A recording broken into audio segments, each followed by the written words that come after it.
අපේ ශොප් එකට බෑග් එකක් ගෙනාව රිපෙයාර් කරගන්න. ඒ බෑග් එකේ තිබ්බේ බෑග් එකේ උඩ රෙද්ද තමයි ඩැමේජ් වෙලා තිබ්බේ. ඊට පස්සේ තිබ්බ හැන්ඩල්ස් දෙක ඩැමේජ් වෙලා තිබ්බා. අපි ඩැමේජ් වෙච්ච හැම තැනටම අලුතෙන්ම රෙදි දාලා තමයි අපි රිපෙයාර් කරේ.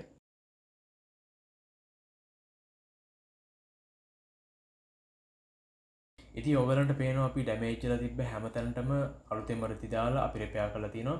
ඕගලන්ටත් මේ වගේ රිපෙයාර් කරගන්න තියෙනවා නම් එන්න අපේ ෂොප් එකට. අපේ ෂොප් එකේ තියෙන නුගේගොඩ. ඉතින් මේ වගේ තවත් රිපෙයාර් වීඩියෝ එකකින් හම්බෙමු.